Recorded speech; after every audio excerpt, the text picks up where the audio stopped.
সূরা ইউসুফে যদি কখনো আসি ইনশাআল্লাহ বলবো। ইউসুফ আলাইহিস সালামের যে স্বপ্নের তাদবির তিনি করেছেন, যে দুজন স্বপ্ন বলেছেন ওই স্বপ্নটা মিথ্যা বলেছেন, কিন্তু তদবির যা বলেছে তাই হয়ে গেছে। আপনি যদি মিথ্যা স্বপ্ন বলেন, তদবির যা বলবে তাই হয়ে যাবে। এই জন্য বড় আলেম ছাড়া কারো সামনে স্বপ্ন বলবেন না।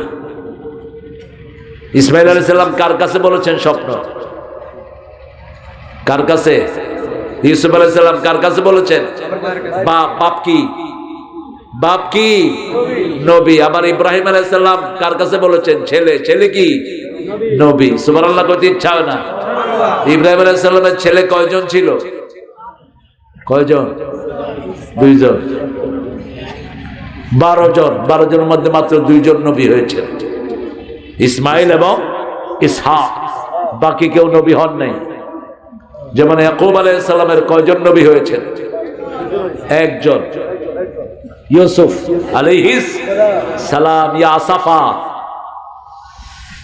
ইত্তাকুল্লাহ আল্লাযী তাসালুনা বিহি ওয়াল আরহাম। রহিমের ব্যাপারে প্রশ্ন করবেন কে? রহিম দাঁড়িয়ে থাকবে পুলসিরাতের গোড়ায়। যারা রহিমের সম্পর্ক ছিন্ন করেছো এদেরকে পুলসিরাত থেকে টেনে ফেলে দেওয়া হবে।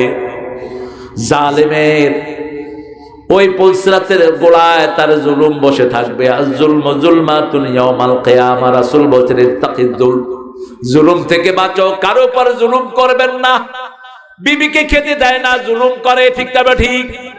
রাসূল বলেছেন আগে বিবির মুখে খাবার দাও। মায়েশা বলতেন একসাথে খেতে বসতাম, খাওয়াটা রেডি করে প্রথম রাসূল আমার মুখে দিয়ে দিতেন। রানতে রানতে মেয়েদের মুখে টেস্ট থাকে না। কোনদিন বিবিকে একা রান্না করে পাঠান নাই। আর আমাদের বাংলাদেশের সব মেয়েরা স্বামীর জন্য সারা বছর রাঁধে, ঠিক কিনা? কথা কন না কেন?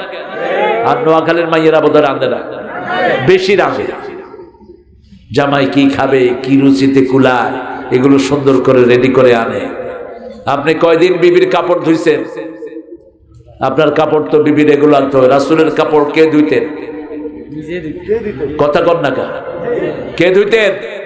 নিজেই ধুইতেন। রাহমাতাল লিল আলামিন। মা ফাতেমা গেছেন রাসূলের কাছে, তিনি গনিমতের মাল বন্টন করছেন তিরমিজির হাওলা।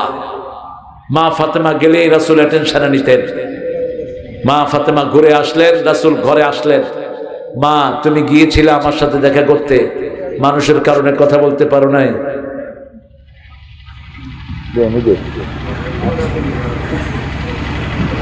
কি জন্য গিয়েছিলে মা? আলীকে বলছে তুমি বলো, আমার লজ্জা হচ্ছে। আলী বলছেন যাতা ঘুরাতে ঘুরাতে হাতে দাগ পড়ে গেছে। কলসি কোমর নিতে নিতে কলসি দাগ পড়েছে। কোন নবী? যে নবী আঙ্গুল তুললে 4 টুকরা হয়ে যায়, পা উঠালে 7 আকাশে চলে যায়, হ্যাঁ বললে হালাল হয়, না বললে হারাম হয়, ইচ্ছা করলে উহুদ পাহাড় স্বর্ণ হয়ে যায়। সেই নবীর মেয়ে খাতুনে জান্নাত, জান্নাতের রমণী। হাতে কি মেস, কোমরে কি মেস। বলছে আর কিছু বলবা? আলী না আব্বা, এতটুকুই। ইত্তাকিল্লাহ, ও মেয়ে আল্লাহকে ভয় করো, নিজের কাজ নিজেই করো, শরীর ভালো থাকবে। 3 নাম্বার বললেন ফাতেমা কিছু তসবিহ দিচ্ছি, 1000 গোলামের চেয়ে এটা তোমাকে শ্রেষ্ঠ মানিয়ে দিবে। রাতে শোয়ার সময় 3 বার পড়বা, 33 বার আলহামদুলিল্লাহ, 33 বার আল্লাহু সুবহানাল্লাহ, 34 বার আল্লাহু আকবার। তোমার সব ক্লান্তি দূর করে দিবেন কে? আল্লাহ।